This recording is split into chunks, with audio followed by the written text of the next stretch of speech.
Ben, disons, c'est peut-être une question aussi pour Michel, mais c'est un très bon vaccin. C'est un vaccin qui donne une protection surtout au niveau individuel. Mais il faut avoir, disons, quelqu'un du corps médical, paramédical pour administrer ce vaccin parce que c'est avec une seringue et une aiguille. Et directement, on sait c'est déjà beaucoup plus compliqué que de donner 2 gouttes.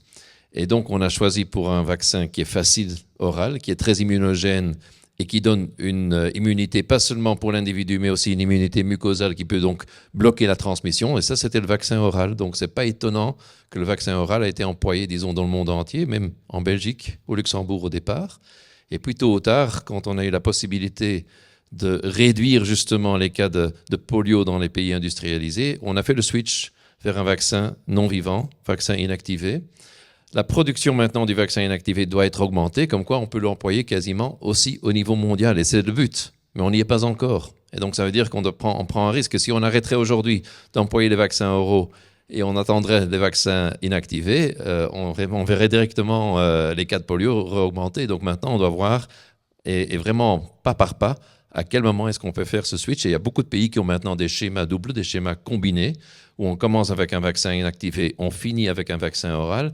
Et le but, bien sûr, c'est vraiment d'aller dans des programmes de vaccination avec le vaccin inactivé pour terminer le travail.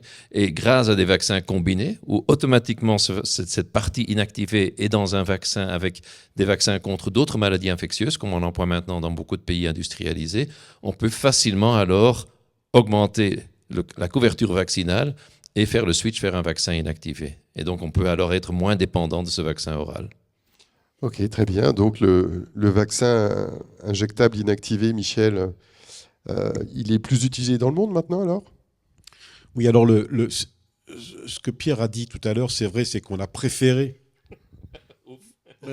Non, non, mais Ouf, il est rassuré. on a préféré.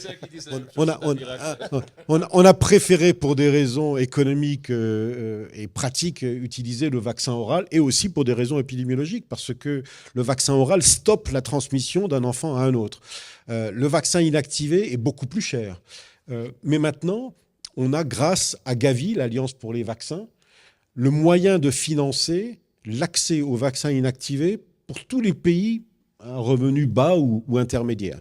C'est-à-dire que depuis 2014, on a un financement au minimum d'une dose de vaccins inactivés pour tous les pays du monde, donc ceux qui ont besoin d'un appui financier, et depuis 2020, 2 doses. Donc tous les pays peuvent avoir accès à ce vaccin. Il y a suffisamment maintenant de production dans le monde pour fournir suffisamment de vaccins à tous les pays. On peut introduire, et tous les pays commencent à introduire ce vaccin, à vacciner avec ce nouvel outil. Donc c'est ce que disait Pierre, ce sont des schémas combinés où on utilise à la fois le vaccin oral et le vaccin inactivé, l'idée étant qu'à terme, on n'aura que le vaccin injectable et on pourra stopper l'utilisation du vaccin oral et le risque de mutation génétique. Je dois dire que, on n'en a pas parlé, mais cette semaine, c'est la semaine mondiale de la vaccination. C'est-à-dire que le monde entier célèbre la vaccination et les effets de la vaccination. Je vous ai parlé de Gavi, l'Alliance pour les vaccins, qui est une extraordinaire aventure où des tas d'agents se sont mis ensemble pour vacciner les enfants du monde. La polio en fait partie, mais c'est une des maladies contre laquelle on lutte.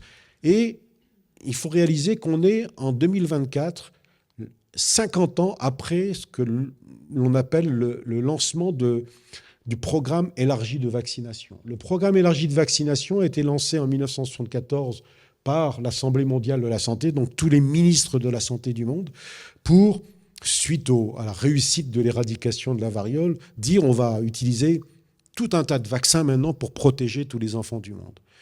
La polio en est un fer de lance, parce qu'avec la polio, on va jusqu'à l'éradication. Mais en fait, les progrès réalisés depuis 50 ans pour vacciner les enfants du monde, le docteur Vergison nous disait 90% de couverture vaccinale au Luxembourg, mais au niveau mondial, on a, avec tous les antigènes qui protègent contre les maladies infantiles, on a un minimum de 85% en moyenne dans le monde entier. Donc une réussite extraordinaire de la vaccination pour protéger les enfants du monde. Et je pense qu'il faut célébrer ça. La polio et ce que fait le Rotary avec la polio permet de mettre l'accent sur la vaccination contre une maladie, mais en fait, on travaille depuis des années pour protéger les enfants contre toutes les maladies, et il faut le souligner.